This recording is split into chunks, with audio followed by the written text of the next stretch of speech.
ሰላም ጤና ይስጥልን የተወደዳችሁ የምናለሽ መቲ ፕሮግራማችን ተከታታዮች እነሆ የዛሬው የምናለሽ መቲ ፕሮግራም አሁን ተጀምሯል። ዛሬ በኢትዮጵያን አቆጣጠር ሰኔ 19 2017 ዓመተ ምህረት ለተሐሙስ ነው። እኔ መታሰቢያ ቀጸላኔ እንግዲህ ይዤላችሁ መጥቻለሁ። መልሼ እንግዲህን አስተዋውቃለሁ። አብራችሁ ቆዩ።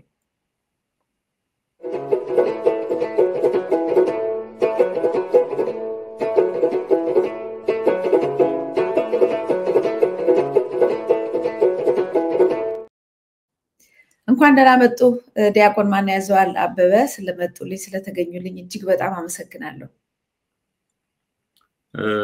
ክብር ይስጥልኝ እህት ዓለም እኔም ይሄንን እድል ስለሰጠሽኝና ለውይይት መድረኩን ስላመቻቸሽ ክብር ይስጥልኝ ማለትን አስቀድማለሁ። አመሰግናለሁ። እንግዲህ ተመልካች አድማጭ ተመልካቾቻችን ዲያቆን ማን ያዘዋል አበበ በቤተክርስቲያን ዙሪያ ላይ ብዙ እንቅስቃሴ ያደረጉ መምህር ዲያቆን ናቸው። ሌሎችም ብዙ ስራ የሚሰሯቸው ይኖራሉ። እንግዲህ የሚነግሩን ካለ በደንብ ያጫውተናል በኋላ። በዛሬው ግን በዋነኝነት በተለይ በቤተክርስቲያን አባቶች በመነኮሳቶች ላይ የሚደረገው ግድያና በሂደትም እነዚህን ገዳማት የመዝጋትና የማጥፋት እንቅስቃሴ አሁን ባለው መንግስት ላይ በሰፊው ትኩረት ተደርጎ እየተሰራበት ነው። ወይንም ሌሎች የሚያደርጉትም ከሆነ ይህንን የማቆም እንቅስቃሴ እያየን አይደለም። በዛው ሂደት ግን ምዕመኑ ተቆጥቶ ሀዘን ላይ በሆነበት ሰዓት ቅዱስ ሲኖዶስ ወይም ቤተክርስቲያኗ ደግሞ ምንም እንዳልተፈጠረ ዝም ያለችበትን ጥበብ ምንድነው? በምን ምክንያት ነው? እኛ ያልገባን ነገር አለ ወይ ለማለት እንደዚህ መምህር ጠርተናል። እንግዲህ መጀመሪያ እንደው በጥቂቱ እኔም ያልተናገርኩት በቤተክርስቲያን እንቅስቃሴ ላይ እንዲሁም በአስተምሮት ላይ በአገልግሎት ላይ ያሉትን ባክግራውንድ ትንሽ ቢያጫውቱን ቢያስተዋውቁን ደስ ይለኛል። ፈቃደው ከሆነ ክብር ይስጥልኝ። በእውነቱ እዚህ ግባ የሚባል ነው የሚባል የሚጠቀስ ታሪክ ያለኝ ሰው አይደለሁም። ብዙም ያለችኝንም ሁሉም ያውቃት ስለሆነች በዛ ላይ ጊዜ አልወስድም። ሁለት ነገሮች ግን አስቸግርሻለሁ። አንደኛ አንቱታውና መምህር የሚለው እንዲቀር አንተ ዲያቆን በሚለው እንድንቀጥል ቀለል ብሎኝ በነፃነት መነጋገርም እንደሚችል እንደ አንድ ወንድም አይተሽኝ በዚህ መልክ እንድንቀጥል አደራላለሁ። ከዛ ውጪ እኔ አንድ ቤተክርስቲያኑ ስለፊ ወለፌ የሚል ቤተክርስቲያን በሀብተ ወልድና በስመ ክርስትና ያከበረችኝ አንድ ታናሽ ተላላኪ ነኝ። ሌላ ብዙም የሚነገርላት ቤተክርስቲያን ውስጥ ቅዱስ ጳውሎስ ነብይ እግዚአብሔር ቅዱስ ዳዊት እኔ ትል ነኝ እኔ ጭንጋፍ ነኝ ባሉባት ቤተክርስቲያን ውስጥ እንደኔ ያለው ንዑስ በእውነቱ እንዲህ ነው ተብሎ የሚነገር ታሪክ ስለሌለኝ በዚህ ብናልፈው ደስ ይለኛል። ክብር ይስጥልኝ። መልካም። ምናልባት ጊዜ ካለን ወደፊት ሰፋ አድርገን የምናየው ዛሬም ጊዜ ካለን ትንሽ ጫፉንም ቢሆን አይተን እንደ ሰዓታችን የምንነጋገርበት አንድ ነገር ይኖራል። ምናልባት አሁን መናገር ስላልፈለጉ ይሆናል እንጂ በኢትዮጵያ ኦርቶዶክስ ተዋሕዶ ቤተክርስቲያን የቅዱስ ሲኖዶስ ለሁለት ከተከፈለ በኋላ ያንን ወደ አንድነት የማምጣት ስራ አብይ አህመድ እንዳደረገው ተደርጎ ነው በብዛት የሚነገር ያለውና ከዛ በፊት ግን ሌሎች አባቶችና ሽማግሌዎች ገብተውበት እንቅስቃሴ ጫፍ ደርሶ እንደነበረ ሰምተናልና ያንኑ መጨረሻ ላይ ያንኑ ነገር እናንተ የጀመራችሁት በተለይ በዋናነት እርሶም አሉበት የጀመራችሁት እንቅስቃሴ ነው በኋላ ወደዛ የተወሰደውና ሌላ ጊዜ ሚስጥሩን በደንብ እንገልጻለን። እኔ ግን ይህንን መረጃ እንደደረሰኝ በዚሁ መስማቴን ለማሳወቅ ያህል ነው። ያው መታዘዝ ከመስዋዕትነት ይበልጣል ተብሏል። መምህር የሚለውን መቼም ላነሳ እችላለሁ። ዲያቆን የካህን የክህነት እንትን ነው አይነሳም። አንቱታውም በጣም ይከብደኛል። ብዙ ሰዎች አንተ በሉኝ እያሉኝ እሺ ብያለሁ። ግን በካህናት ውስጥ ይሄን ነገር ለማለት በጣም ይከብዳልና ሞክራለሁ ግን የሚቻለኝ አይመስለኝም። ክህነት ትልቅ አገልግሎት ስለሆነም ጭምር ነው ለቤተክርስቲያኑ አገልግሎትም በሚሰጥ ክብር ነው። እውነት ነው። ግን ጌታን አንተ ነው የምንለው ከሱ የበለጠ የለም። እመቤታችንን አንቺ ነው የምንለው ከሱ የበለጠ የለም። ይሄ ማተር ኦፍ ላንጉጅ ነውና ብዙ እንትን የለውም። በዛ ቢሆን ደስ ይለኛል። የሚያቀርብን ቤተሰብ የሚያደርገው እሱ ስለሆነ። እሺ መልካም።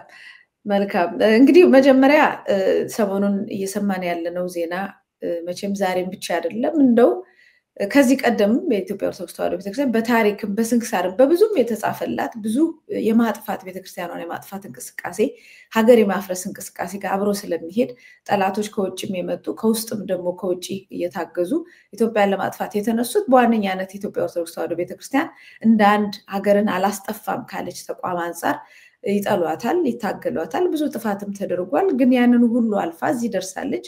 አሁን ደግሞ እዛው ከኢትዮጵያ በተነሳ ኃይል ከፍተኛ የሆነ ግድያ፣ ጭፍጨፋ፣ ቤተክርስቲያን ማቃጠል፣ መነኮሳት ሳይቀሩ ዓለም በቃን ብለው ምንም ከዓለም የማይፈልጉ መነኮሳት ሳይቀሩ በዛው በባታቸው እየተገደሉ እየተጨፈጨፉ ያለበትን ሁኔታ እያየን ነው። በዚህ ሁኔታ ላይ በየዓመቱ አሁን ለምሳሌ በዝቋላ ገዳም ዛሬ አይደለም 2-3 ተከስቷል። በሌሎችም አካባቢዎች ተከስቷል። እዛው ቦታ ላይ እከሌ ያደረገው ከሚል እንጂ ምንም አይነት ፕሮቴክሽን ከዛ በኋላ ጥበቃ ከዛ በኋላ ፍትህ የሚባል ነገር አይታይም። ይልቁኑ እየባሰ ያንን የሚያደርጉ ሰዎች መብት እንዳላቸው አድርገው ማንም ሳያቆማቸው በሂደት እንደዚህ አይነት እንቅስቃሴዎች እየተደረገ ነው ያለውና ምናልባት ከእናንተ የተረዳችሁት ነገር አንዳንድ አባቶች ከውስጥ የሚነሱት መረጃዎች ምንድነው የሚሉት? ገዳማትን እናጠፋለን፣ ገዳማት መጥፋት አለባቸው። አሁን ለምሳሌ የዝቋላ ገዳም እንደውም የደብረ ሊባኖስም ገዳም እንደዚሁ ሌላ ፈተና እዛም አካባቢ እንቅስቃሴዎች አሉ ተብሏል። ገዳማቱ መኖር የለባቸውም መጥፋት አለባቸው ከሚል እንቅስቃሴ ነው የተጀመረው የሚል መረጃ አለ። ግን በዚህም ብቻ ሳይሆን በሌላም በሰፊው በቤተክርስቲያኗ ላይ ደግሞ በመዋቅር የመጣ ፈተና አለ። ይህ እንግዲህ የምንረዳውና የምናየው እውነት ነውና ከዚህ አንጻር ለኢትዮጵያ ኦርቶዶክስ ተዋሕዶ ቤተክርስቲያን አሁን ያለውን ዘመን እንዴት ይገልጹታል? ምንስ እየተከናወነባት ነው? እንግዲህ የኢትዮጵያ ቤተክርስቲያን ዛሬ ያለችበት ሁኔታ ማብራሪያ የሚፈልግ አይደለም። ራሱ ችግሩ አፍ አውጥቶ የሚናገር ነው፣ የሚታይ ነው፣ የሚዳሰስ ነው። ልዩ ትንታኔና ማብራሪያ ያስፈልገው። ለምን ይሄ ተደረገ የሚለውና እንዴት ይሄን ማስቆም አልተቻለም የሚለው ጉዳይ ይመስለኛል ዋናው ነገር። ለምን ይሄ ተደረገ የሚለውን ብናስቀድም ይሄ እየተደረገ ያለው በሁለት መሰረታዊ ምክንያቶች ነው። አንደኛው ያው ሐዋርያዊት ናት፣ ክርስቶሳዊት ናት፣ በነቢያትና በሐዋርያት መሰረት ላይ የተመሰረተች ናት፣ የጽድቅ በር ናት። ይቺ ቤተክርስቲያን መለኮታዊ አደራ የተቀበለች የሐዋርያት መንበር ወራሽ የሆነች የክርስቶስ ባላደራ ቤተክርስቲያን እንደመሆኗ መጠን ይሄንን አገልግሎት ይሄን የድህነት ጉዞ የማይወድ የማይፈቅድ ጠላት ዲያብሎስ ሁልጊዜ አይተኛላትም። በተለያየ መንገድ የተለያዩ አካላትን እያስነሳ የጽድቅ በር እንዲዘጋ፣ የወንጌል አገልግሎት እንዲቋረጥ፣ ምዕመናን እንዲበተኑ፣ ቤተክርስቲያን እንድትፈርስ ይሰራል። ይሄ አንዱ ነው። እንግዲህ ከሚሰራባቸው የተለያዩ አካላት አንዱ ሃይማኖት የለሽ የሆኑ ወይንም ደግሞ በተለያየ ርዕዮተ ዓለም አመለካከት የተጠለፉና ህይወት ኑሮ ለነሱ የሚያስቡት ርዕዮተ ዓለም ብቻ የሚመስላቸው ሰዎች የሚያስከትሉት አደጋ ነው እና የኢትዮጵያ ቤተክርስቲያን በዚህ የተነሳ ለብዙ ዘመናት በመከራ ውስጥ ቆይታለች። ያሁኑን የተለየ የሚያደርገው ውስጧን ባዶ በሆነበት ጊዜ አንተ ማነህ የሚል በአፍ በመጽሐፍ የሚመክት ስለ ክብሯ ስለ ስርዓቷ ስለ ሃይማኖቷ ምላሽ የሚሰጥ ኃላፊነት የሚሰማው አካል በጠፋበት ጊዜ ልጆቿን ሰብስቦ አደራይቶ መክሮ ዘክሮ ማዕበሉን መከራውን ሊያሻግር የሚችል መሪ በታጣበት ጊዜ የመጣ ፈተና መሆኑ ነው ልዩ የሚያደርገው። ይሄ ለምን ይደረጋል ስንል በአሁኑ ወቅት ያለው ገዢው አካል የራሱ ርዕዮተ ዓለም አለው። ራሱ መፍጠር የሚፈልጋት ጥንታዊት ታሪካዊት መጽሐፍ ቅዱሳዊት የሆነችውን ኢትዮጵያ ሳይሆን ሌላ ኢትዮጵያ መፍጠር የሚፈልግ አካል ስለሆነ ያንን ነገር ለመፍጠር የመሰናክል ድንጋይ አላራምድ ያለችኝ ይቺ ቤተክርስቲያን ናት ብሎ ደምድሟል። ስለዚህ ይቺን ቤተክርስቲያን ማድከም መኮርኮም እሱ በሚፈልገው ልክ እሱ በሚሻው መጠንና አይነት ማደራጀት ዓላማው አድርጎ የተነሳ ነው። ወንድሞቻችን ጠቅላይ ሚኒስትሩን ባገኙበት ጊዜ እንደነገሩን በአካል ያነጋገሩት ወንድሞቻችን ያው ሰርጀሪ ሰራታለሁ ብሎ እስከ መናገር የደረሰ ሰው ነው። ስለዚህ ከዚህ አንፃር ነው አሁን እንግዲህ መከራው እየመጣ ያለው። ወደ ገዳማት ለምን ተሻገረ ስንል እነኚህ ሶስቱ ነገሮች ተመጋጋቢ ናቸው በእኔ እምነት። የኢትዮጵያ ቤተክርስቲያንና ገዳማት ታላቅ ቁርኝት አላቸው። ኢትዮጵያ የቆመችው በኢትዮጵያ ቤተክርስቲያን ላይ ነው። ይሄንን ለማስተባበል አይቻልም። የሰራቻት ያነጸቻት የድህነት በር ክብሯ ዳር ድንበሯ የህዝቧ አንድነት ሰንደቅ ዓላማዋ ተከብሮ እንዲኖር ያደረገች እያስተማረች እየመከረች የተጣላውን እያስታረቀች የውጭ ጠላት ሲመጣ ልጆቿን እያጀገነች ታቦቷን ይዛ እየዘመተች ያስከበረች ቤተክርስቲያን ናት። ስለዚህ አሁንም በቀላሉ ዝም ብላ አገር ለሚያጠፋና ህዝብን ለሚበትን አካል እጇን ማትሰጥ ስለሆነች ችም ቤተክርስቲያን መኮርኮም ያስፈልጋል። የዚች ታሪካዊትና ሐዋርያት ቤተክርስቲያን የጀርባ አጥንት ደግሞ ገዳማት ናቸው። ዓለምን ንቀው ረስተው ስለራሳቸው ኃጢያት አይደለም ስለመላው ዓለም ኃጢያት ስለ ክርስቲያኑ ብቻ አይደለም ክርስቲያን ስላልሆነው ማህበረሰብ ጭምር ልመናን የሚያቀርቡ ተማጽኖን የሚያቀርቡ ከእህል ከውሃ ርቀው ከዘመድ ባዳ ከሀገር ምድረ በዳ ብለው ክርስቶስን ብቻ ቤተሰብ ዘመድ ወገን አድርገው ሊከተለ ቢወድ ራሱን ይካድ ያለውን የወንጌል ቃል ተከትለው ዳዋጥሰው ድንጋይ ተንተርሰው ጤዛ ልሰው ግርማ ሌሊቱን ጸባጋንንቱን ችለው ታግሰው የሚኖሩ አበው የነሱ ጸሎት ነው የቤተክርስቲያኒቱ መሰረትና ህልውና። ለታላቁም የዛሬና ያርገውና ለታላቁ ክብርና ክህነት ለኤጲስቆጶስነት ለጵጵስናው ለፕትርክናው ብንል ምንጩ ያ ቦታ ነው።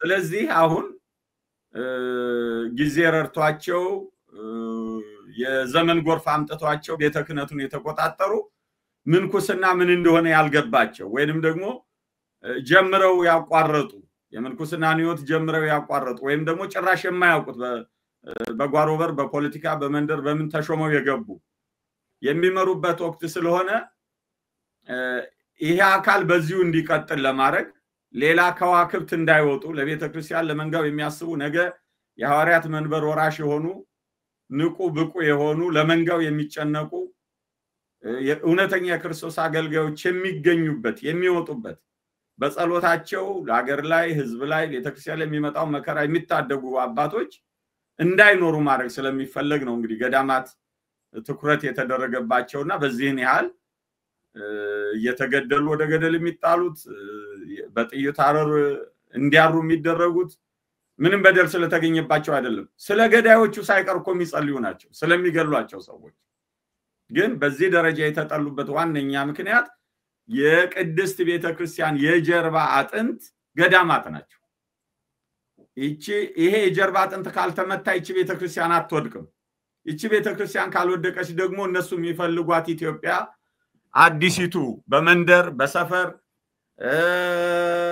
ታሪክ አልባ የሆነችው አዲስ ገና እንደ ህፃን ልጅ የምትወለደውን ኢትዮጵያ ለማዋለድ አይቻልም። እነሱ አሁን የ2000 የ3000 ዓመት ወደ ኋላ ያለውን የኢትዮጵያን ታሪክ የክርስትናን ታሪክ አጥፍተው አዲስ በእነሱ አይዲዮሎጂ የምትመራ ኢትዮጵያ መፍጠር ነው የሚፈልጉት። ይሄም ነው የሚያጣላል ሌላ ነገር አይደለም እንጂ ለእንትንማ ያህል ያው ለቃላት ያህልማ እኮ ከነሱ በላይ ኢትዮጵያን ደጋግሞ በየአደባባዩ የሚያነሳ የለም። ግን የትኛው ኢትዮጵያ ምን መልክ ያላት ምን ታሪክ ያላት ምን ህይወት ያላት የሚለው ነው የማያገባባን። እነሱ የሚመኙት ኢትዮጵያና እኛ የምናውቃት ኢትዮጵያ ለየቅል ናቸው። እኛ ያደገች የተመነደገች በዓለም ፊት ተከባሪ ታፋሪ ኢትዮጵያ እንድትኖር እንፈልጋለን። መሰረቷ ግን እንዲናጋ እንፈልግም። እንደ አዲስ እንድትሰራ እንፈልግም ወይም ብልጭልጭ ኢትዮጵያን አይደለም እንፈልገው። ማማሯ ከጥንካሬ ጋር የተዋሃደ ጥንካሬ ከማማር ጋር ያላት ብርታት ከውበት ጋር ያላት እንጂ ጊዜያዊ ውበት የሚገለጽባት ኢትዮጵያን አንፈልግምና ይሄ ነው እንግዲህ መሰረታዊው ገዳማት ላይ ትኩረት የተደረገበት ሁኔታ ይሄ ነው። በዛ ላይ እንዳልኩሽ እንግዲህ ቤቱን የሞሉት ዛሬ ሲኖዶስ በሚባለው ደረጃ ያሉት አባቶች የሚባሉት በመንደር የተከፋፈሉ ቤተሰሪዎች፣ ጥቅም አሳዳጆች፣ ለስጋ ክብርና ጥቅም የሚሽቀዳደሙ የፖለቲካ አሽከሮች የብልጽግና ሊሆን ይችላል፣ የህዋት ሊሆን ይችላል፣ የኦነግ ሊሆን ይችላል። ብቻ በአንድም በሌላም መንገድ የፖለቲካ እና የፖለቲከኞች አሽከሮች የክርስቶስ አገልጋይ መሆኑን የዘነጉ ስለሆኑ በዚህ ምክንያት መከራው የከበደው። መልካም መቼም ቤተክርስቲያን ውስጥ ፖለቲከኞች ወይም መንግስታቶች ጣልቃ ሲገቡ የመጀመሪያው አይደለም። ከዚህ ቀደምም ተገብቷል። ግን በዚህ ደረጃ ቤተክርስቲያንን ሊከፍል የሞከረ የታየ አይመስለኝም። እንደዛም ሆነ አሁን በንግግራችን ገዳማትን ማጥፋት ማለት ከዚህ በኋላ ምንም አይነት ካህናቶቹ ጨርሶ የካህን እንቅስቃሴ አገልግሎት የሚባል ነገር እንዳይኖር እንግዲህ ድቁናውም የአብነት ትምህርት ቤቱ ሙሉ በሙሉ ከተዘጋ አገልጋይ አይወጣም ማለት ነው። ያ ካልወጣ ደግሞ ቀስ ቀስ እያለ ቤተክርስቲያኑም እየተዘጋ አገልጋይም ተገልጋይም እየጠፋ ይመጣል። ከዛ ያፈርሶ ለልማት ወይ ኮሪደር ልማት ወይ ምናምን ያርጉት ይሆናል እንግዲህ እንደነሱ አካሄድ ማለት ነው። ከዛም ስለሆነ በጣም ግልጽ ነው። ሆኖም ግን አሁን ያሉት ሰዎች የዘመን ጎርፍ አመጣሾች ወይንም በዚህ የፖለቲካ ተወካዮች የሚል ነገር ተነስቷል። ግን እኮ እዚህ ቦታ ላይ እነዚህ ሰዎች ለመድረስና የኢትዮጵያ ኦርቶዶክስ ተዋሕዶ ቤተክርስቲያን ትክክለኛ ተወካይ እንዳይኖራት ህዝብን የሚመራ አገልጋይ እንዳይኖራት በደንብ ተደርጎ በአይናችን እያየ ሲሰራ የቆየ ነው እና ስራዬ ተብሎ ነው ዛሬ ይሄ ዘመን ባለፉት ጥያቄዎች ከተነሱ በኋላ ህዝቡ ኦርቶዶክሱ ቤተክርስቲያኗም ከዛ ውጪ ፕሮቴስታንቱ ሳይቀር ወይንም ሙስሊሙም ካቶሊኩም ሳይቀር በአንድ ላይ ቆሞ ይሄ ነገር ያወገዘበት ጊዜ ነበር። ከዛ በኋላ ካወገዘ በኋላ በምን አይነት ጥበብ ነው ተመልሰው እነዚህ ሰዎች ቦታው ላይ መጥተው እና አቡነ ሳይሮስ ሲዝቱ የነበሩት ይሄን ቦታ ማንም አይከለክለንም ብለው ከዛቱ በኋላ አሁን እሳቸው ገብተው ሌሎቹን ደግሞ ሰሞኑን የቀሩትን ደግሞ እያስገቡ ነው በይቅርታ ሙሉ በሙሉ እየተኩት ነው ያሉት። ተገንጣዩ ቡድን ማለት ለገንዘብ ለሹመት ለጎጥ ያደረ ማለት ነው። ፖለቲካ አጀንዳ ይዞ ያንን ሙሉ በሙሉ ይዞ እየገቡ ያሉ ሰዎችን ለቅዱስ ሲኖዶስን ጠቅላላ የሞረስ ሂደት በጥበብ ነው እየተሄደ ያለው። ይሄ ነገር ሲሰራ ውስጥ የነበሩ አባቶች እንዴት ነው በዚህ ደረጃ ያ ሁሉ ህዝብ ከጎናቸው ሆነው እንዲህ ነገር እንዲሆን ያደረጉት በምን ምክንያት ነው የሚለው ብዙ ጥያቄ ያስነሳል። ምናልባት እሱ ላይ የምትለው ነገር ካለ? እህት ዓለም አሁን አንዱ ትልቁ ህዝቡ አሁን አንቺም እንደምትገልጪው ስተት ነው ብዬ የማስበው እና አባ ሳዊሮስን ሀጥ ሌላውን ጻድቅ አድርጎ የማየቱ ጉዳይ ነው። እኔ እንደ ሲኖዶስ ካየን አመድ በዱቄት ይስቃል ነው። አባ ሳዊሮስን የሚያወግዙት ሰዎች ከአባ ሳዊሮስ የተሻሉ አይደሉም። የአባ ሳዊሮስ ያጋጣሚ ጉዳይ በአደባባይ ስለተገለጠ ስለታወቁ እንጂ ሌሎቹም ከአባ ሳዊሮስ የከፉ ናቸው። ለግላቸው፣ ለጥቅማቸው፣ ለክብራቸው፣ ለመንደራቸው ከአባ ሳዊሮስ የከፉ ናቸው። ከፖለቲካ አካላት ለሚሰጣቸው መመሪያ ለመፈጸም ከዛ የከፉ ናቸው። አንድ ማሳያ ላንጣ። አሁን እንደው እንግዲህ ምናልባት እንደ ታላቅ ጀግና ከሚቆጠሩት መካከል አባ አብርሃም ናቸው አንዱ። አባ አብርሃም ዛሬ ሰሜን ጎጃም ለታሰሩት ያብነት መምህር ምን አደረጉ? እኛ ለዘመናት ህይወታቸውን ሰጥተው የሚያስተምሩ መምህር እስር ቤት ነው ያሉት። አባ አብርሃም እኮ አረጋ ከበደን ሲሸልሙን ያየናቸው ከሃጂ ማነው ጋር ሆነው የሰላም አርበኛ ብለው። ስለዚህ ሚዛናችን ትክክል አለመሆኑ ነው አንዱ ችግሩን እያባባሰ ያለው። ቤቱ ባዶ መሆኑን ማመን አለብን። ከቃላት ባለፈ፣ ከሽንገላ ባለፈ፣ ከማስመሰል ባለፈ እገሌ የሚባል ጳጳስ ለዚህ ቤተክርስቲያን የሚያስብ የሚጨነቅ አለመኖሩን እርማችንን ማውጣት አለብን። ሲኖዶሱ ታሟል፣ ሲኖዶሱ መከራ ላይ ነው፣ ሲኖዶሱ ችግር ላይ ነው ስንል በዚህ ደረጃ ልንረዳ ይገባል ጉዳዩን እንጂ እና አባገሌ እኮ አሉ ታፍነው ነው። ለምን ይታፈናሉ? ማንም ያፍናቸው? እንደው የምታውቂው ነው። የሰሞኑን ጉዳይ ላንሳ። እንዴት የሃይማኖት አባቶ ነው አስኬማ ደፍተው መስቀል ጨብጠው እንዴት ከፖለቲከኛ ያንሳሉ? ሌላውን እንቶ ወንድሜ ታየ ደንዳን እኮ ማንሳት እንችላለን። ይሄን ስል እሱ ጻድቅ ነው በሂደቱ ምናምን ጠንቅቄ ለመናገር ስለሱ በቂ ግንዛቤ የለኝም ጥሩና መጥፎ ብዬ ለመተቸት። ግን በዓላማ ደረጃ ስናየው ላመነበት ነገር የሚከፍለውን ዋጋ ግን ምሳሌ አድርገን ልንወስድ እንችላለን። ሊያውም ለፖለቲካ አላፊ ለሆነ ምድራዊ ለሆነ ነገር እሱ የሰማይ አደራ የለበትም እንግዲህ እንደ ክርስቲያን ካልሆነ በቀር። እነኚህ ግን ለመንጋው አደራ የተባሉ ሰዎች ወይ በአደባባይ በግልጽ አለዛም በጥበብ እንኳን ሲሰሩ አታያቸውም። አባ ሳቢሮስ በ2015 ታላቅ ስህተት ሰርተዋል። በመሳሪያ ታጅበው በፖለቲካ ተደግፈው ሄደዋል። አሁን እኮ አባ ሳቢሮስ በጳጳሳት ነው የተመረጡት በ48 ጳጳስ። ስለዚህ ያ ደም ያ ወንጀል ያ ጥፋት 48ቱም ጳጳሳት እጅ ላይ አለ። የአባ ሳቢሮስ ወንጀል ብቻ አይደለም፣ ከዚህ በኋላ ለሚሰራው ጥፋት 48ቱም ጳጳስ ነው ተጠያቂ። እሱ ብቻ አይደለም፣ በየሀገረ ስብከታችን አባ ሳቢሮስን መርጦ የብልጽግና ማኒፌስቶን ተቀብሎ የኮሪደር ልማት ጸድቅ ነው ይሄ መንግስት ፀሐዩ መንግስት ሻመት ይንገስ ለመብታችሁ የምትናገሩ ሰዎች አንደበታችሁን ዝጉ ቤተክርስቲያን ጥሩ ሁኔታ ላይ ነው ያለችው እያለ ዛሬ ነጋሁን ነገ ሰኞ እኮ ለአዳነች አበቤ ያንገት ሀብል ወርቅ ለመሸለም ሽብር ጉድ እየተባለ እኮ ነው። የቤተ ክህነቱ ቀለብተኞች ኮሚቴ ሆነው ተዋቅረው የትኛው ከረንት ይሻላል ምንድነው ከረንት ነው አይደለም ምንድነው የሚባለው የወርቅ የትኛው ይሻላል ስንት ኪሎ ይሁንላት እሱ ላይ ነው ያሉት የሚጨነቁት የሚጠበቡት። በዚህ ደረጃ ያለን አካል ቤተክርስቲያንን የሚገል አካል መሆኑን ማወቅ አለብን። አሁን እውነተኛ ለቤተክርስቲያን የሚያስብ ካህን እውነተኛ ለቤተክርስቲያን የሚያስብ ምእመን ካለ አሁን መፍትሄው ይሄ ነው። አባት እንደሌለን ማወቅ ማምረር እንጂ መንግስትን እየረገምን ወይም የተወሰኑ ኤጲስቆጶሳት ጳጳሳትን እየረገምን ደግሞ የተወሰነውን የምናመሰግን ከሆነ ለውጥ አይመጣም። ሲኖዶሱ እንደ ሲኖዶስ ነው የታመመው። በቃ ያዕቆብ አይሆን ምን ማድረግ ይችላሉ? በቃ እኔ ተናግሬ ያልተሰማሁም ቤተክርስቲያን አደጋ ላይ ናት ካሉ እኮ ዝቋላ ገዳም ሄደው እንደነኝ እንደሚሰውት አባቶች ዋሻ ውስጥ ገብተው ገዳይ ሲመጣ በሰማዕትነት ማለፍ እኮ ይችላሉ። ሃይማኖት ቢኖር ይሄ ነው። ግን አይደለም። እነኚህ ሰዎች ተገደሉ ተባለ። በእግሩ ሄዶ እዛ ቦታ ላይ አሁን ይሄን ሰሞን ያየነው አንድ ጳጳስ የለም።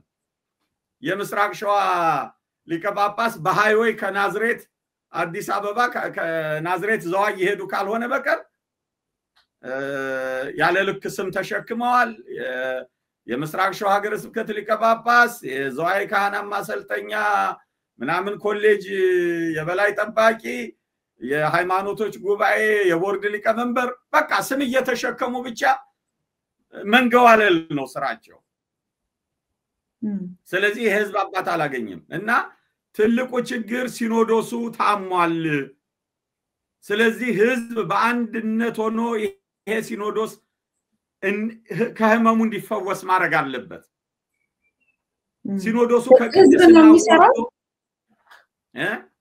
ህዝብ ነው የሚሰራው ወይስ መቼም ሁሉም ሰው ሁሉም ጳጳስ አንድ አይነት ነው ለማለትም ይቸግራል። እንደው ደና የሆኑ አባቶች የሚመሩት እንቅስቃሴ ወይ መነሳት አለበት። ህዝብ ሁሉ ጊዜም ተመሪ ነው፣ መሪ ይፈልጋል። አሁን እኔን ማሳብ ለመስጠት ህዝቡ ማንን ወዴት እንደሄድ ማንን መከተል ወዴት መሄድ እንዳለበትና ይሄንን ነገር ጫና ማሳደር በአባቶችም ላይ ጫና ማሳደርና ሲኖዶስን ማዳን ካለበት ወዴት ነው የሚሄደው? አሁን ሁሉም ሰው ቤቱ ቁጭ ብሎ ያዘነ ነው ያለውና መንገዶችስ ምንድነው ሊሆኑ የሚችሉት? ባለፈው ጊዜ ኢትዮጵያ ኦርቶዶክስ ተዋሕዶ ቤተክርስቲያን ቅዱስ ሲኖዶሱ ያው በፖለቲካ ጣልቃ ገብነት ሰዎች ተሹመዋል ተብሎ የውጭ ሲኖዶስ የሚል ሌላ ተንቀሳቅሶ ያን ነው እንግዲህ ባለፈው ወደ አንድነት ተመጣ የተባለው ማለት ነው።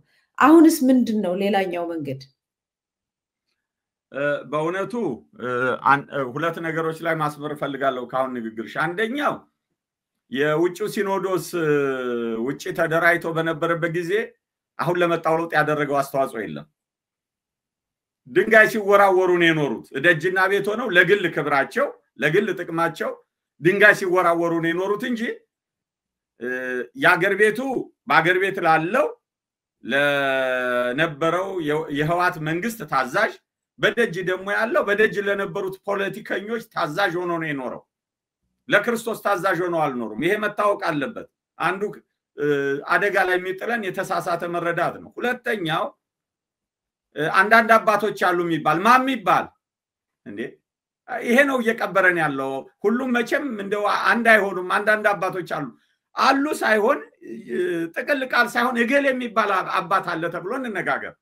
የለም ይሄንን ነው የምሞግተው። አለው ካለ ይውጣ ይናገር፣ ህዝብ ይምራ። የለም መሪ ከሌለው ህዝብ መንቀሳቀስ አይችልም ብለሽኛል። በክርስትና ይሄ አይሰራ እንዴ። በዘመነ ሰማዕታት እኮ ቅዱስ ጊዮርጊስ እኮ ካህን አልነበረም፣ ቄስ አልነበረም፣ ዲያቆን አልነበረም፣ ጳጳስ አልነበረም። በዘመኑ የነበሩ እኮ ሁሉ ክደው እግዚአብሔር የለም በተባለበት ጊዜ አንድ ጎልማሳ የ20 ዓመት ወታደር እኮ ነው የተነሳው። በቃ ስለዚህ በክርስትና መሪ አይጠበቅም።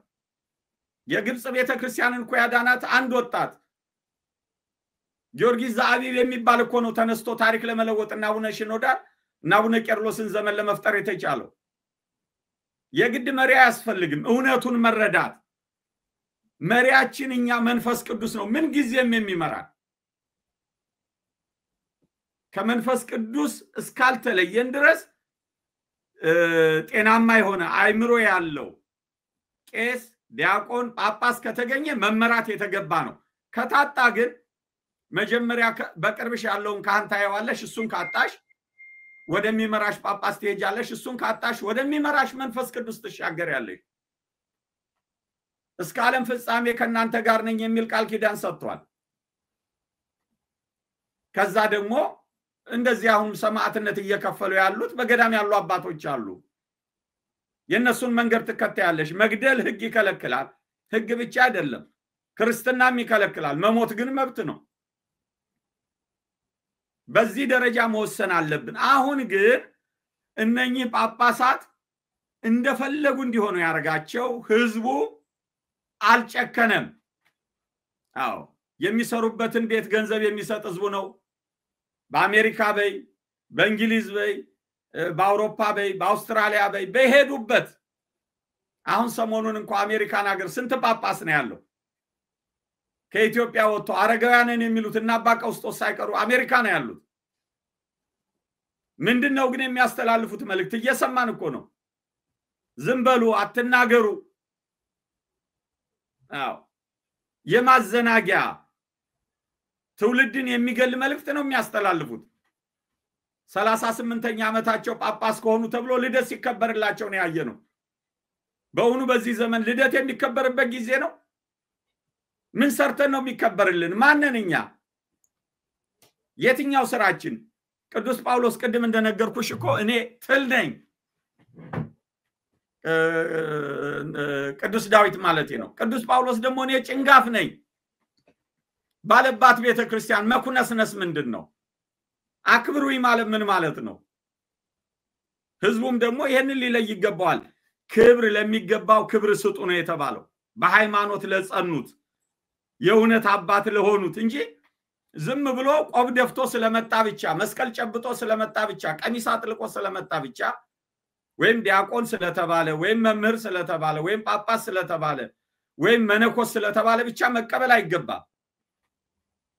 እና አስምረን ለይተን መሄድ አለብን። ቅዱስ ወንጌል እንዲህ ነው የሚለን፣ በጎቹም እረኛቸውን ያውቁታል ነው። እረኛችንን መለየት አለብን።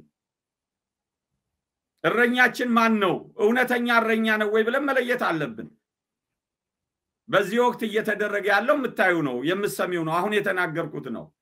ስለዚህ ይሄን ህዝብ ከዚህ ለማዳን መክፈል ያለብንን ዋጋ መክፈል ይኖርብናል። እናውቃለን። ይሄን ስንል መራር ዋጋ እንደሚያስከፍል የቀመስኑም ቀምሰነዋል። ዛሬ በውጭ ሀገር መኖራችን አይደለም፣ ሀገራችን በኖርንበት ጊዜ የቀመስኑን ቀምሰናል፣ ተጎንጭተናል። ግን ክብር ነው። ያ ደግሞ ካልሆነ ቢያንስ ያንን እንኳን ደፍሮ መናገር ካልተቻለ ራስን እኮ ከእንዲህ ያለ የጥፋት ኃይል መለየት ይቻላል፣ ገዳም መግባት ይቻላል። ግን አብሮ እያለቀለቁ አብሮ እያጨበጨቡ ካባ እየተሸላለሙ ብርጭቆ እያጋጩ እየተወዳደሱ መቀጠል ግን ይሄ የሞት መንገድ ነው።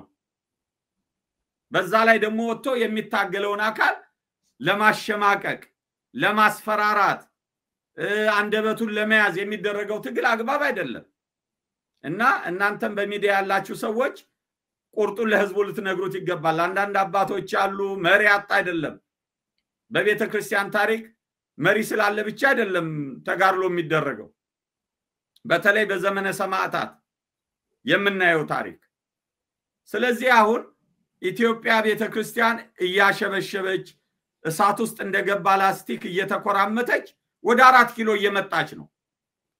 በዛ ላይ ደግሞ የተያዘው ነገር ማዕዶት መሻገር የሚል እንትን ልደት መጣ ምንትስ መጣ ነጭ ለብሶ ሆ ሆ ሆ ዘፈን ሆሆታ ዝማሬ የሚመስል ግን የሞት ጉዞ ነው የተጀመረው። ያዘነ ቢኖር ይጸልይ የተደሰተ ቢኖር ይዘምር ነው የሚለው መጽሐፉ። አሁን የሐዘን ወቅት ነው፣ የጸሎት ወቅት ነው፣ የዋይታ ወቅት ነው። አዎ ስለዚህ ዘመኑን መዋጀት ይገባል። ይሄንን ለህዝባችን ልንነግረው ይገባል፣ ልናሰልፈው ይገባል። በየሀገረ ስብከቱ በየአጥቢያ ቤተክርስቲያኑ ካህኑን ሊጠይቅ ይገባዋል። አባቴ ነህ ወዴት ነው እየመራኸኝ ያለው? ምንድነው ልታስተምረኝ የሚገባው? በዚህ ዘመን ቤተክርስቲያን ስትጸፋ ለምንድነው ዝም የምትለው? ከወንድሞች ከሌሎች ካህናት ጋር ለምን አትማከርም? በየሀገረ ስብከቱ ያለውን ጳጳስ ምንድነው ያንተ ጳጳስነት ለዚች ቀን ለቤተክርስቲያን ካልሆናት ምንድነው የምታረገው ተብሎ ሊጠየቅ ይገባዋል። ቤተክርስቲያን ያው ሃይራርኪካል ነች፣ መዋቅር አላት። ከላይ ወደ ታች የሚወርድ መዋቅር አላት። ከዛም የተነሳ በጣም እልፍ ተቋሙ እልፍ ቤተክርስቲያን፣ ገዳማት፣ ቢሮዎች ብዙ እንቅስቃሴ አላት። ይሄ ሁሉ ነገር በዛ መዋቅር ውስጥ የሚያልፍ ነው። ከመዋቅር ውጪ ከሃይራርኪው ውጪ ከጎን የሚወጡ ነገሮች ተቆጣጣሪም ኃላፊነትም ባለቤትም አይኖራቸውም እና እንደዚህ አይነት ነገር አደጋ ይከሰትም ወይ እንደዚህ ከሚሆን ከዛ አንፃር ግን በሌሎች በመዋቅር ደረጃ ደግሞ ከላይ ያለው ቅድም እንደተባለው ጳጳስ ከሌለ ኤጲስቆጶስ የሚሆን ካህንም ቆሞስ የሚሆን እያለ በሚወርደው መዋቅር መሰረት ሌላ ግን የተደራጀ በመዋቅር ደረጃ ያለ በቤተክርስቲያኗ ስር የእውነት የኦርቶዶክስ ተዋሕዶ ቤተክርስቲያን ተከታይ የሆነ ያለው እንቅስቃሴ የለም ወይ? እንደዚህ በግል ግለሰቦች ተነሱ ከተባለ በጣም ብዙ የመበተንና ብዙ ኃላፊነት የሌለው እንቅስቃሴ ስለሚኖር ማለት ነው። ምንድነው መሰለሽ እዚህ ላይ ትኩረት ሊሰጥበት የሚገባው ሁለት ነገር ማንሳት እፈልጋለሁ። አሁንም አንደኛ አሁን ይሄ የምትዩ ከመዋቅር ውጭ ያለ እንቅስቃሴ ስለፈራ ነው አይቀርም እየመጣ ያለ ነው። የሚያሰጋኝም እሱ ነው። እንዳልሽው የሚያደርሰው ጉዳት ቀላል አይደለም። መፍትሄ አምጪ ብቻ ላይሆን ይችላል። በሌሎች ሊጠለፍና ያልሆነ አቅጣጫ አገሪቱንም ቤተክርስቲያኑንም ያልሆነ ነገር ላይ ሊጥል ይችላል። እሱ ነው አንዱ የሚያሰጋኝ። ሁለተኛው ግን ግለሰባዊ የምልሽ ለምሳሌ ያህል አንድ አጥቢያ ቤተክርስቲያን እንውሰድ። የአጥቢያው ምዕመናን አንቺ ባለሽበት አጥቢያ አንቺ ልውሰድ ለምሳሌ ያህል ያለሽበት ቤተክርስቲያን አጥቢያ አንቺና የሚመስሉሽን እህቶችሽን ይዘሽ ከንስሐ አባትሽ ጀምረሽ የአጥቢያውን አስተዳዳሪና ካህናት ነፃ ማውጣት አጥቢያውን ነፃ ከማውጣት ነው የሚጀምረው። አንዱን አጥቢያ ነፃ ካወጣን በኋላ በአጠገባችን ያለው ሌላውን አጥቢያ ነፃ እናወጣለን። ሌላውን አጥቢያ ነፃ ካወጣን በኋላ ሀገረ ስብከታችን ነፃ እናወጣለን። ሀገረ ስብከታችን ነፃ ካወጣን በኋላ ቤተ ክህነቱን ነፃ እናወጣለን። ሲኖዶሱን ነፃ እናወጣለን። ስለዚህ ከእያንዳንዱ መጀመር አለበት፣ አዳይ መጠበቅ የለበትም። ስለዚህ ነፃ ማውጣት ማለት ምን ማለት ነው? ካስተሳሰቡ ነው። ነፃ ማውጣት ማለት ዝምታን መስበር፣ የእውነት ጠበቃ መሆን፣ ለጥፋት ኃይል ተባባሪ አለመሆን። ለምሳሌ ያህል አሁን ሲኖዶሱ ውሳኔ ወስኗል። አባ ሳቢሮስን መሾምና ሌሎችም የሞት ውሳኔዎችን ወስኗል። ያ ሳያንሰው በእግዚአብሔር መንፈስ ቅዱስ ላይ ቀልዷል። በመንፈስ ቅዱስ የሚመራው የሐዋርያት መንበር ወራሽ ብሎ ሲቀልድ ነበር። እመቤታችንን ክብሯን የነኩ ያዋረዱ ቤዛዊተ ዓለም አትባልም፣ ቤዛዊተ ኩሉ አትባልም ያሉትን ሰዎች አሽሞን ሙኖ ይቅርታ ጠይቀዋል በሚል ሽፋን እስካሁን ድረስ እንኳን ሚዲያ ላይ ይወጣሉ የተባለው ሳይወጡ ቀጥሏል።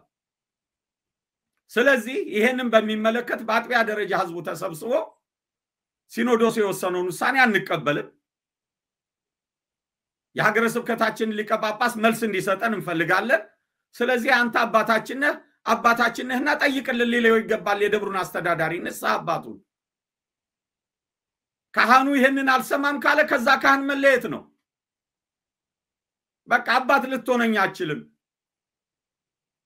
ቅድስት አሁን የሰኔ ሚካኤል ነበር ያከበርነውና ቅድስት አፎሚያ እንደው በእውነቱ ጥሩ ምሳሌ ናት። እንደናንተ ሴት ናት፣ ምእመን ናት። ሰይጣን መነኮስ ተመስሎ ያልሆነ ነገር ሊነግራት መጣ ነው የሚለው። አባቴ ሆይ አስኬማህ መልካም ነው፣ ቃልህ ግን እኩይ ነው፣ አልቀበለውም ነው ያለችው። ስለዚህ አልቀበልም ማለት አርሴማን ቅድስት አፎሚያን መምሰል ይገባናል በዚህ ዘመን። ዲያቆኑም ቢሆን አይ በጸሎት ነው ምናምን እያለ ሊያደባብስ የሚሞክር ከሆነ ጸሎት እኮ እንኳን በመከራ ዘመን መቼም የማይቋረጥ የቤተ ክርስቲያን ክብሯ፣ ጌጧ፣ ዋስትናዋ፣ ጠበቃዋ፣ መሰረቷ ነው። እሱ ሽፋን ሊሆን አይችልም። ከጸሎት ባሻገር ሰሩ የሚገባቸው ስራዎች መሰራት አለባቸው።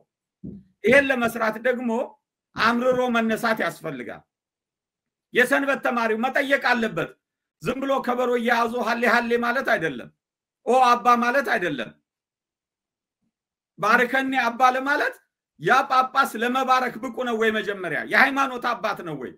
ወይስ ነጋዴ ነው? ስለ ልጆቹ የማይገደው በየበዓሉ ላይ ኦ አባ እያሉ ማለት ምን ማለት ነው እንዴ?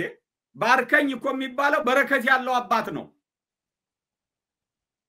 እነኚህ እኮ መስቀላቸው ጦር የሆነ ምርቃታቸው እርግማን የሆነ የእርግማን ዘመን ሰዎች እኮ ናቸው። ማምረር ይገባል። ኢትዮጵያ የሰሩትን ቤት እያሰቡ ኢትዮጵያ የገነቡትን ህንፃ እያሰቡ በነፃነት ምድር ተቀምጠው መናገር የማይፈልጉ ሰዎችን ወግድ ማለት ይገባል። ይሄ ሲሆን ነው ለውጥ የሚመጣው። ስለዚህ መጀመሪያ ነፃ ማውጣት ማለት የእውነት አበው በጻፉት በደነገጉት በሐዋርያዊ ትውፊት በቀኖና ቤተክርስቲያን መመራት ላይ ነን ወይ ነው። ይሄ ካልሆነ ከሐዋርያዊ ትውፊትና ከቀኖና ስርዓት ከስርዓት መጻሕፍት ከተወጣ አቋም ያዝ ይገባል። ይሄ አባቶቻችን ያስቀመጡት ስርዓት አይደለም፣ ይሄ የቤተክርስቲያን ህግ አይደለም። ስለዚህ ተስተካከሉ። የማትስተካከሉ ከሆነ የጥፋት ተባባሪ አልሆንም። እኔ ሳንቲም እየሰጠው እኔ ጊዜን እየሰጠው እናንተን አልቀልብም፣ እናንተን አልንከባከብም። መኪና የሚገዛው እኮ በረሃ ሄደው ወንጌል እንዲሰብኩ ነው። መስቀል እኮ የሚገዛው ህዝብን እንዲባርኩበት ነው እንጂ እነሱ እንዲኩነሰነሱበት አይደለም። መስቀል እኮ የሚገዛው ዲያብሎስን እንዲያወግዙ ነው፣ ኃጢአትን እንዲያወግዙ ነው፣ ክፋትን እንዲያወግዙ ነው፣ ነፍሰ ገዳይነትን እንዲያወግዙ ነው፣ ድሃ መበደልን ፍርድ ማጓደልን እንዲያወግዙ ነው መስቀል የተሰጣቸው እንጂ የአብይ አህመድን ብልጭልጭ የኮሪደር ልማት እንዲባርኩ አይደለም። ስለዚህ ህዝቡ አምርሮ መናገር አለበት፣ መለየት አለበት። አሁን ጊዜው እስራኤላውያን በስደት ከኖሩበት ወደ እስራኤል ሲመለሱ በግልጽ የታወጀ አንድ አዋጅ ነበር፣ ከአሕዛብ የተጋባችሁ ተፋቱ የሚል። አሁን መለየት አለበት እውነተኛውና ሐሰተኛው፣ ምርቱ ከገለባው አሉ ሞልተዋል። እውነቴን ነው የምልሽ፣ ገበሬ አስደንግጥ ጥቅስ እየጠቀሱ ህዝብን የሚያሸማቅቁ ያልተማረውን ያላወቀውን እንዴ አባት እንዲህ አይባልም ካህን አትናገሩ የተባለው እኮ አባት አትናገሩ ካህን አትናገሩ ነው። አባትነት የሚመጣው መስቀል ስለጨበጡ ብቻ አይደለም፣ ቀሚስ ስለደፉ ቆብ ስላጠለቁ ብቻ አይደለም፣ ጥምጥም ስለጠመጠሙ ብቻ አይደለም። አባት የሚያሰኘው ህይወት ነው። ከምእመናን ተሽሎ መገኘት፣ ክርስቶስን መስሎ መገኘት። ቅዱስ ጳውሎስ እንዳለው እኔ ክርስቶስን እንደመሰልኩ እናንተ እኔን ምሰሉ እንዳለው መስሎ መገኘት ነው፣ ሆኖ መገኘት ነው እንጂ በድን ሬሳ አባት ሊባል አይችልም። ቅዱስ ያዕቆብ ነግሮናል። ነፍስ የተለያት ሥጋ የሞተች እንደሆነች ሁሉ ሃይማኖቱን በስራ የማይገልጽ ሰው የሞተ ነው ብሏል። ስለዚህ ሙት ደግሞ ሊመራ አይችልም። እውነቴን ነው የምልሽ። ወንጌል እንዲህ ነው ያለው፣ እውርን ቢመራ ሁለቱም ከጉድጓድ ይወድቃሉ ነው ያለው። በገንዘብ የታወሩ፣ በስልጣን የታወሩ፣ በመንደር የታወሩ እውራን ህዝብን መርተው ነፃ ሊያወጡት አይችሉም። ግን ምናልባት ከዚህ ጋር ስንሄድ ያው ጊዜያችንም 1-3 ደቂቃ ምናምን ያለንና ይሄ ግን በጠቅላላው በዓለማችንም በሀገራችንም የሆነ የመውደቅ የመሸነፍ አዲስ ዘመን የመምጣት ነገር እየታየ ነውና ምዕመኑ ብቻ ሳይሆን ህዝቡ ብቻ ሳይሆን አባቶችንም ሁሉ ይዞ የሚጥል አይነት ከባድ ፈተና መጥቷል። አሁን ጦርነቱ በዓለም ላይ ጥፋቱ፣ ግድያው፣ የደም ማፍሰሱ የሁሉ ነገር ሲታይ ምናልባት በዚህ ዘመን የመጣ ነገር ሁላችንም እየፈተነን ያለ የሆነ ዘመን ላይ አይደለንም ወይ ያለ ነው? እሱ እኮ ግልጽ ነው፣ ተነግሯል። በመጨረሻው ዘመን እንዲህ ይሆናል ተብሏል። እንዲህ ይሆናል ማለት ግን እናንተ እንዲህ ትሆናላችሁ ማለት አይደለም። በዛ ዘመን ውስጥ አለመሆን ይቻላል። ተጠንቀቁ የተባልነውም እኮ አለመሆን ስለሚቻል ነው። ያስጠነቀቀንም አለመሆን ስለሚቻል ነው። የጥፋቱ አካል እንዳንሆን ትንቢት ከተነገረባቸው እንዳንሆን ነው የተነገረን። አንዳንዶችን ከሳት ነጥቃችሁ አውጡ የተባልነውም ለዚህ ነው። አሁን እኮ የለየን ትንቢት ከተነገረባቸው ወገን ስለሆኑ ነው አባቶቻችን። ስለዚህ እኛ ትንቢት ከተነገረባቸው ወገን መሆን የለብንም። ትንቢት ከተነገረባቸው ሳይሆን ከተነገረላቸው ቅዱስ ጳውሎስ እንዳለን እነሆ የጸናውን አስቡ የጸኑትን አስቡ እንዳለን የጸኑትን የጥንቶቹን አባቶቻችን መከራ አዲስ አይደለም ብለሽኛል። አዎ በመከራው ጸንቶ መገኘትም አዲስ አይደለማ። በዘመነ ሰማዕታት እነ ቅዱስ ጊዮርጊስን አፍርተናላ፣ እነ አርሴማን አፍርተናላ። በኢትዮጵያም ታሪክ ብዙ ቅዱሳን እንዴ ነገስታቱን እየገሰጹ እኮ ግዞት የተላኮሉ አሉ እኮ። አቡነ አሮን እኮ ቤተ መቅደሱ ፀሐይ የሚያስገባ ግን ዝናብ የማያስገባ ቤተ መቅደስ ያላቸው አሮን ዘመቄት እኮ ግዞት የተላኩት እኮ ንጉሱን በመገሰጻቸው ነው። የአባቶቻችን ልጆች ልንሆን ይገባናል እና ቀሚስ፣ መስቀል፣ አስኬማ ሊደልለን አይገባም። የእድሜ አረጋዊነት፣ የፂም መንጀርገግ ሊያታልለን አይገባም። ቅድስት አፎሚያ እንዳለችው አባቴ ሆይ አስኬማህ መልካም ነው፣ ቃልህ ግን እኩይ ነው ያለችው። ልቀበለው አልችልም ነው ያለችው። አሁንም እኛም የሞት ነገር የሚናገሩ ከሆነ ከአጥፊዎች ጋር ከተባበሩ ዲያቆን ይሁን ቄስ ይሁን ጳጳስ ይሁን ፓትርያርክ ይሁን አባቴ ሆይ ልብስ መልካም ነው የአባቶቼ ነው፣ ቃልህ ግን የሞት ቃል ስለሆነ አልቀበለውም ማለት አለብን። ይሄ ነው መፍትሄው እንጂ ዝም ብሎ ቅድም እንዳልኩሽ መሪጌታውም ምኑም እየተነሳ የሌለ መወድስ ቅኔ እያቀረበ ለክርስቶስ የሚገባውን ለሰዎች እየደረተ በየበዓሉ ላይ ታቦቱን ጋርደው ከፊት አሁንማ ታቦቱንም ለማየት እኮ እየከለከሉን ነው። ታቦት ሲነግስ ራሱ ከታቦቱ ፊት የሚቀመጡት እነሱ ሆነዋል። እስከዚህ ድረስ ነው መስመር የሳቱት። ስለዚህ በቃችሁ ሊባሉ ይገባል። እውነቴን ነው ምልሽ። የኢትዮጵያ ቤተክርስቲያን ካልተፈወሰች፣ የኢትዮጵያ ሲኖዶስ ካልተፈወሰ ኢትዮጵያ አትድንም። ይሄን እርማችንን ማውጣት አለብን። በፖለቲካ መንገድ ብቻ ለውጥ እናመጣለን የሚሉም አይሞኙ። ይሄንን ነው ማለት የምንችለው። ክብር ይስጥልኝ። መልካም፣ እጅግ በጣም አመሰግናለሁ ዲያቆን ማንያዘዋል አበበ። እንግዲህ ዛሬ አጠር ያለ በአስቸኳይ የተገናኘንበት መርሃ ግብር ነው። ሌላ ጊዜ በሰፊው እንደምንገናኝ ተስፋ አረጋለሁ። ጊዜው ኖሮ አንተም በአንዳንድ ጉዳዮች ላይ ብዙ ጥያቄዎች አሉኝ። በዚህ አጋጣሚ ሌሎች የሚጠይቁ ይኖራሉ። በምናለሽመት@gmail.com በዚህ አጋጣሚ ጥያቄዎቻችሁን፣ መረጃዎቻችሁን ላኩና ተመልሰን በሌላ ጊዜ ፈቃድ ከሆነ ድጋሚ እንመጣለን ብዬ አስባለሁ። ለዛሬው ግን ክብረት ይስጥልኝ።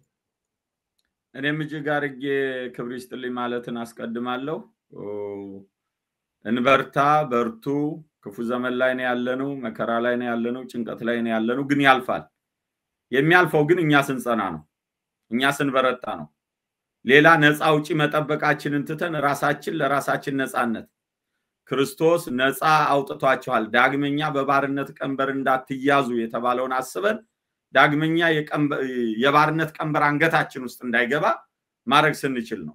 ቅድም እንዳልኩ ሻፎሚያን ማርያም መግደላዊትን ሌሎቹንም ቅዱሳት አንስት አስበን የነሱ ልጆች ስንሆን ነውና ሁላችንም የድርሻችንን ተወተን በአገራችን ላይ ያንጃበበው የመከራ ደመና ተገፎ የደስታ የሐሴት የበረከት ፀሐይ እንዲወጣልን የቅዱሳን አምላክ ልዑለ ባሕርይ እግዚአብሔር እርሱ በአባትነቱ በቸርነቱ ይርዳን።